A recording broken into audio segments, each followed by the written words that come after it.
Hola, ¿qué tal familia? Les mando un fuerte abrazo, espero que se encuentren muy bien. Para mí es un gusto darles la bienvenida a un nuevo video. En este video quisiera reflexionar con ustedes pensando en una pregunta que me surgió en estos días de oración, que me abrazó en estos días de oración. Era la pregunta por cómo terminar o cómo cerrar la cuaresma.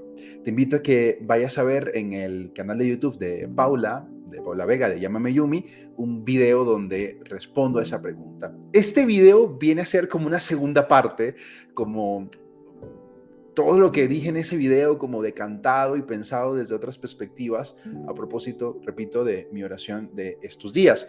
Esta semana he estado acompañando mi meditación diaria del Evangelio con un libro que, bueno, tengo que confesar, primero, no me acordaba que estaba en mi biblioteca, y segundo, no me acordaba que hablaba sobre los evangelios de estos días, y es el texto de la palabra desencadenada, que, bueno, no sé si alguno tuvo la experiencia en pandemia de mirar las reflexiones de José María Rodríguez Olaizola en su parroquia en Madrid, y luego, bueno, sacaron un libro con las homilías de ese tiempo de pandemia, y están aquí en este libro. Entonces, leyendo este texto, pensando en el video de Paula y pensando en mi oración personal en algunas cosas, hago este video para pensar con ustedes en esta pregunta. Repito, cómo cerrar el tiempo de Cuaresma y sobre todo cómo empatarlo con el tiempo de Semana Santa. Yo creo que hay una tentación brutal en nuestro ritmo litúrgico, y cuando a veces desconocemos estos vínculos, y es creer como que o el tiempo de Cuaresma está supeditado a la Semana Santa y por tanto no tiene sentido en sí misma, sino en función de Semana Santa,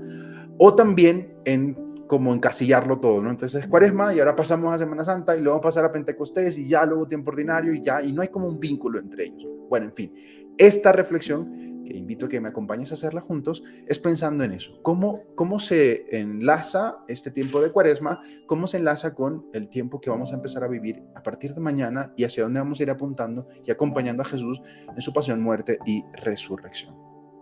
Entonces, primer punto, primera idea. No sé si te acuerdas cómo empezó todo esto. ¿Te acuerdas cómo empezó la Cuaresma de este año? Pues la Cuaresma de este año empezó leyendo el Evangelio de Lucas. En el capítulo 4 del Evangelio de Lucas leímos cómo Jesús fue llevado hacia el desierto, impulsado por el Espíritu hacia el desierto, conducido por el desierto, eh, gracias al Espíritu Santo. Y allí, en el tiempo en el desierto, tiene y experimenta las tentaciones, que yo también me atrevería a decir las preguntas por su identidad. Si recuerdas, en el versículo del capítulo 4, en el versículo 3, aparece una expresión muy particular y luego vuelve a aparecer en el versículo 9 del capítulo 4 de Lucas. El tentador, según el Evangelio de Lucas, el diablo, el divisor, le pregunta a Jesús, o le dice a Jesús en el versículo 3 del capítulo 4, si tú eres el Hijo de Dios. Si tú eres el Hijo de Dios. Y luego en el versículo 9 le vuelve a decir, si tú eres el Hijo de Dios, haz tal cosa. Qué interesante, las tentaciones me parecen a mí están articuladas o están pensadas en función de si Jesús es hijo de Dios.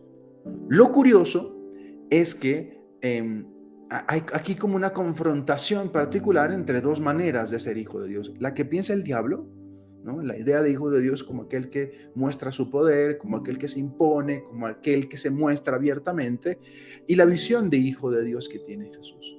Y tú te preguntarás, ¿qué visión tiene Jesús de hijo de Dios?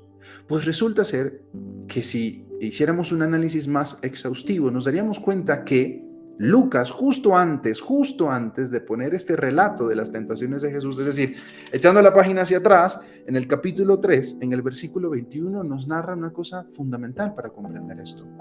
Cuando todo el pueblo se hacía bautizar, Jesús también fue bautizado, y mientras permanecía en oración, se abrió el cielo y el Espíritu Santo bajó sobre él en forma visible como una paloma. Se oyó entonces una voz del cielo: tú eres mi Hijo amado, en ti me complazco.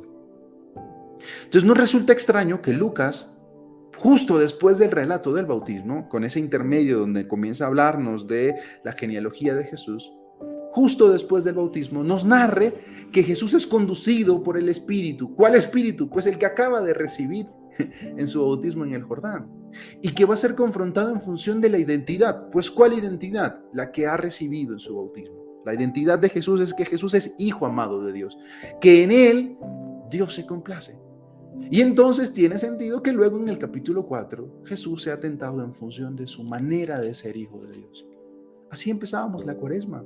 La cuaresma como el tiempo en el que uno tendría que ir todo el tiempo pensando, analizando, puliendo, transformando, mejorando, resignificando su comprensión de hijo de Dios.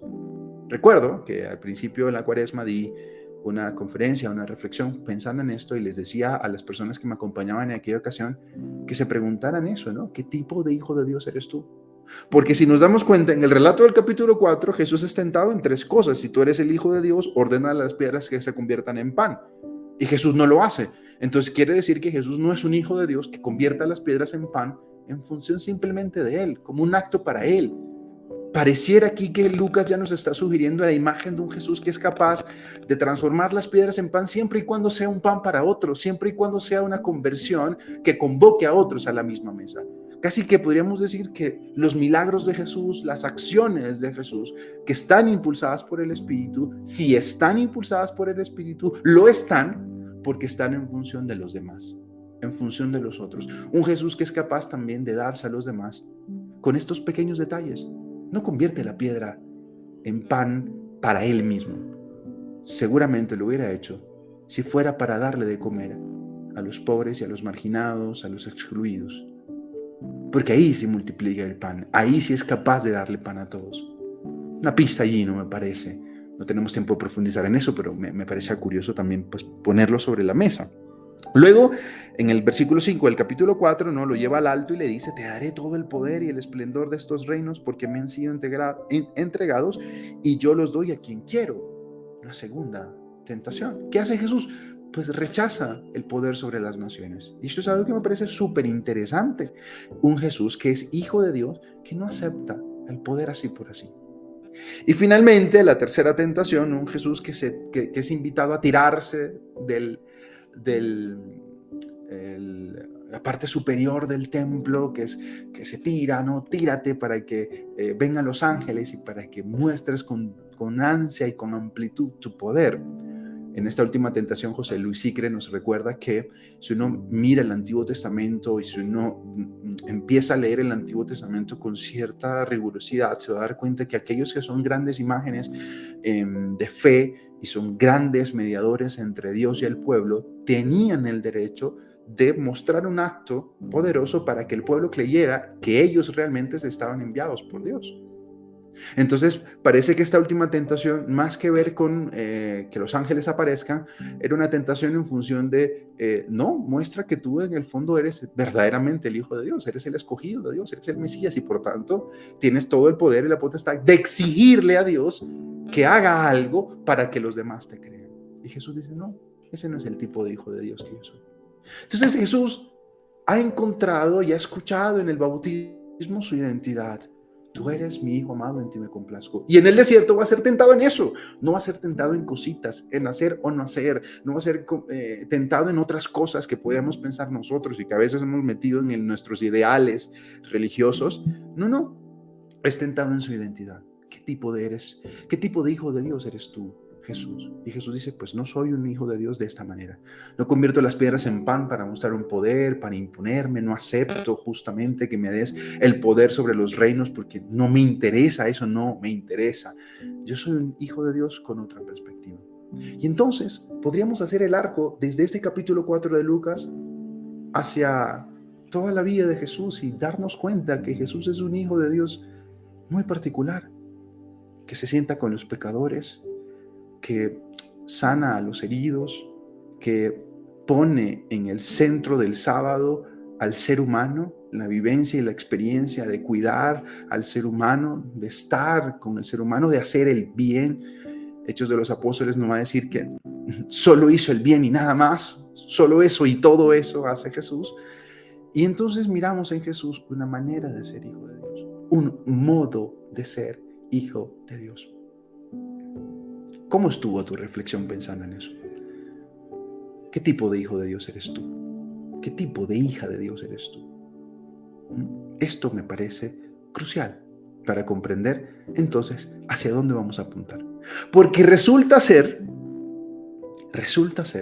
y a veces hemos desconectado eso de la experiencia de Jesús, que Jesús es llevado a la cruz justamente por su manera de ser hijo de Dios, por su modo de proceder, para decirlo en términos ignacianos.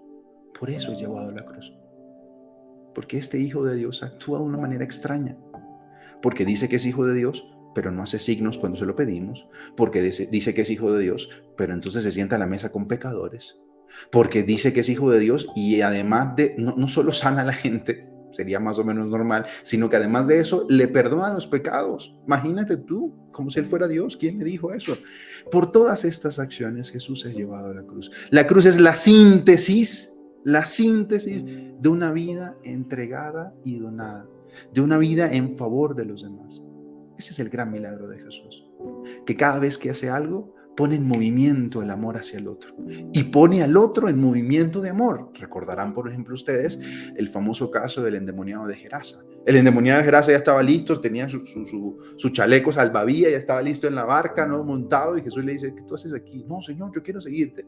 Y Jesús le dice: no, yo te invito, por favor, a que vayas y narres en la aldea y a los tuyos lo que por la misericordia de Dios ha ocurrido en ti. Qué interesante. Un Jesús que él mismo se pone en función del otro y al mismo tiempo a los demás les invita y nos invita a ponernos en función del otro. Entonces Jesús, es lo que vamos a estar reflexionando en esta Semana Santa, es llevado a su pasión continuamente, progresivamente, porque ha tenido una pasión última.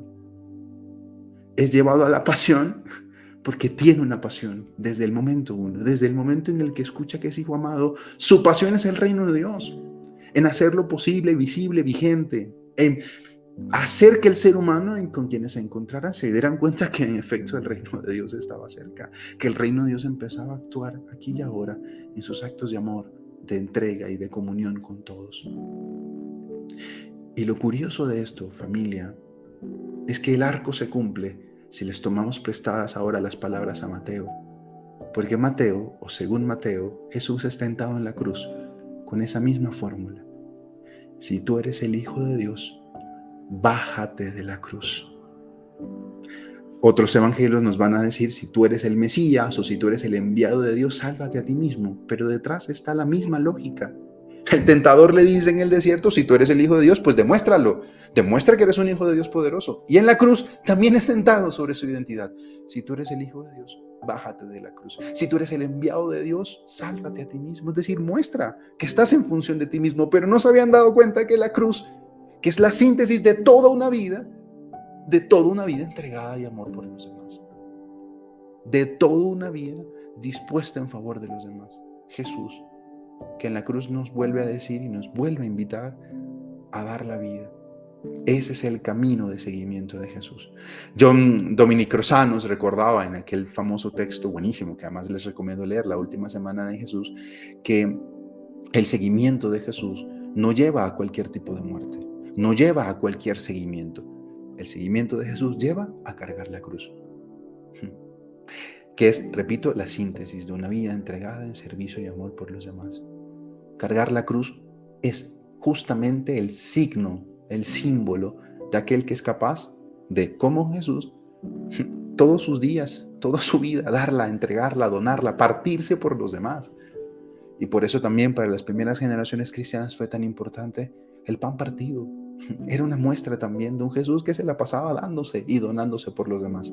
Estaba lleno del Espíritu, nos dice Lucas en el capítulo 3. Es llevado al desierto a ser tentado, ¿no? En función de su identidad, es llevado al desierto acompañado y sostenido por el Espíritu. Y al final de su vida lo vuelven a tentar sobre lo mismo. Muéstranos tu identidad. Y Jesús dice: pues, ¿qué más tengo que hacer? Si es que estoy aquí porque mi pasión última fue el otro. Fue la entrega, fue el servicio, fue el reino de Dios. Fue Dios mismo que me invitaba a hacer esto. Y por eso me acordaba mucho de esta reflexión que publicaba José Serafín Bejar en Twitter, ¿no? Y decía lo siguiente: del convierte estas piedras en panes al si eres hijo de Dios, sálvate y bájate de la cruz. ¿Cuál es la tentación del creyente? Rentabilizar la religión. Sin embargo, las piedras han permanecido piedras y la cruz ha permanecido cruz. Es decir, creer en Dios no sirve para nada. Qué interesante. Jesús es tentado en función de una identidad que sirva para algo. No, si tú eres el Hijo de Dios, pues convierte las piedras en pan. Si tú eres el Hijo de Dios, bájate de la cruz. Es decir, que tu ser Hijo de Dios sirva para algo. Eso es como cuando uno llega a algún lugar o necesita hacer algo en algún lugar y dice, no, es que yo soy amigo de tal persona y esa persona me envió aquí para que hablara contigo, ¿no? O yo soy el hijo del gerente, o yo soy, ¿no? Como que a veces nuestras relaciones y nuestras vinculaciones nos ayudan muchas veces, ¿no? En trámites que toque hacer o en algún mandado que toque hacer en algún lugar, ¿no? Recuerdo cuando toca hacer, por ejemplo, el trámite de una visa o el trámite de un pasaporte, ¿no? Si uno tiene el contacto de alguien ahí, dice, oye, es que yo soy el hijo de no sé quién, a ver si me ayudas a sacar esto rápido. Y entonces es como que esas relaciones con los demás, de alguna manera, son útiles para nosotros para situaciones diversas de la vida, ¿no? A veces uno, incluso en el dicho popular dice, ¿no? Todo en la vida es contactos, ¿no? En Panamá me solían decir eso también, ¿no? Como que, oye, todo la vida es contactos. Tú tienes contactos, tú lo logras todo. Pues a Jesús se le tienta también en función de eso, ¿no? Como que, oye, mira, si tú eres el Hijo de Dios, si tú tienes ese contacto, si tú eres, ¿no? Aquel que tiene una relación fuerte con Dios, pues que eso te sirva para algo. Y resulta ser que Jesús responde en ambos momentos de su vida, en ese arco de su vida, al principio y al final, responde de una manera muy particular. Repito esto de José Serafín Bejar. Del convierte estas piedras en panes al, si tú eres el Hijo de Dios, sálvate y bájate de la cruz. Bueno, dos cosas. ¿Cuál es la tentación del creyente? Volver la religión rentable, útil en ese sentido. Pues yo soy el Hijo de Dios, yo soy el coordinador general, yo soy el prior de la comunidad, yo soy el obispo, yo soy el papa, yo soy el cura, yo soy la monja, yo soy. Entonces, por tanto, yo tengo derecho a hacer y deshacerlo como me dé la gana. O tengo el derecho de exigirle a Dios que haga según yo quiero. Y Jesús dice, no. Ser hijo de Dios, identificarse como hijo de Dios, tiene otra connotación. El amor, la entrega, el servicio, etc. Quisiera terminar con algo puntualmente también. No sé si recuerdan aquel texto de Mateo donde Jesús nos da otra pista para comprender la identidad de hijo de Dios. Le dice a sus discípulos, si ustedes son hijos de Dios, hagan lo siguiente. Amen a sus enemigos, oren por ellos. Qué interesante. Dos acciones importantes, amar al enemigo y orar por el enemigo. Y lo ponen en esa clave. ¿Cómo serán identificados ustedes como hijos de Dios si son capaces no solo de amar a los suyos, no solo de perdonar a los suyos, sino también si son capaces de amar al enemigo y orar por el enemigo, es decir, querer el bien para el enemigo? Y entonces dice esta hermosa frase que me encanta, ¿no? ¿Por qué? Pues porque Dios, que es el bueno, hace salir su sol sobre buenos y malos, sobre justos e injustos, sobre santos y pecadores. Dios hace eso. Y si ustedes son hijos de ese Dios, pues ¿qué les toca hacer? Pues lo mismo. Entonces tiene sentido que ese mismo Jesús aparezca en la cruz diciendo, perdónalos, Padre, porque no saben lo que hacen. Entonces hasta el último momento Jesús muestra su identidad de hijo de Dios, un hijo de Dios que no solo es un hijo de Dios que sirve, que se entrega, que se dona, que se parte y se reparte por los demás, que ama a los demás, sino que también es un hijo de Dios que es capaz de amar, de orar y de perdonar a los enemigos.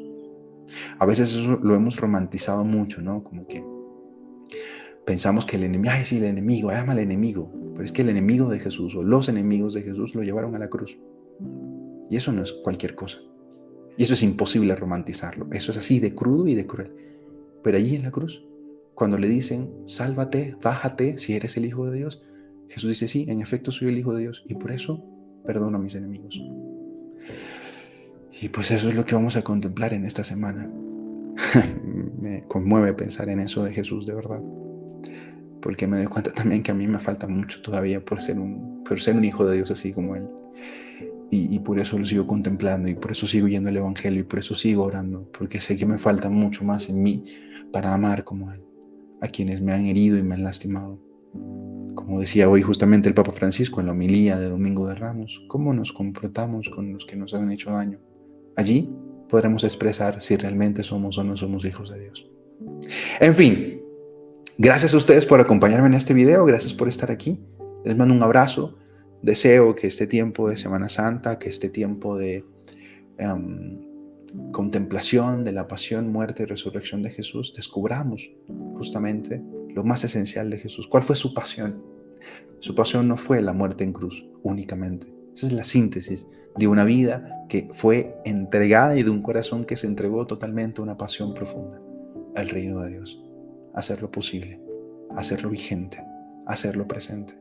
Y no lo hace convirtiendo las piedras en pan, y no lo hace mostrando poder, y no lo hace solo amando a los suyos, y no lo hace solo haciendo un guetito para gente importante, privilegiada, sino un Jesús que está tan vacío, está tan entregado, está tan dado al otro que tiene espacio para amar a todos. Yo quiero ser así. Y quiero que eso sea para mí cargar la cruz, sostenerla. Una vida apasionada por amor al reino de Dios y por amor, una vida, por supuesto, apasionada, entregada, donada. Bueno, que así sea en nosotros. Buena Semana Santa, les abrazo, les bendigo y ya saben que me encuentro por aquí en @soymarcosalas. Estoy siempre disponible para ustedes y para seguir charlando. Ojalá esta pequeña reflexión les sirva y les acompañe en este camino. Hasta pronto.